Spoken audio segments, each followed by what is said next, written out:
మీరు పోగొట్టుకున్న విలువైన వస్తువులన్నీ తొందరగా మీ చేతికి రావాలంటే బుధవారం పూట గరికపోచలు కలిపిన నీళ్లతో శివాభిషేకం చేయాలి. గురువారం పూట పసుపు కలిపిన నీళ్లతో శివాభిషేకం చేస్తే వివాహ సమస్యలు, దాంపత్య సమస్యలు తొలగిపోతాయి. గురువారం పూట అరటి పండ్ల గుజ్జుతో శివాభిషేకం చేయాలి. దానివల్ల చేతి వరకు వచ్చి జారిపోతున్న పనుల్లో విజయం అనేది తొందరగా లభిస్తుంది.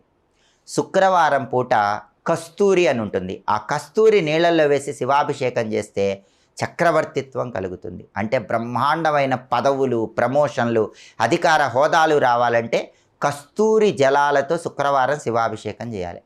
బ్రహ్మాండమైన సౌందర్యం రావాలంటే, మంచి అందం రావాలంటే, అద్భుతమైన సౌందర్యాన్ని పెంచుకోవాలంటే కుంకుమ పువ్వు కలిపిన నీళ్లతో కానీ, కుంకుమ పువ్వు కలిపిన పాలతో కానీ శుక్రవారం శివలింగానికి అభిషేకం చేయాలి.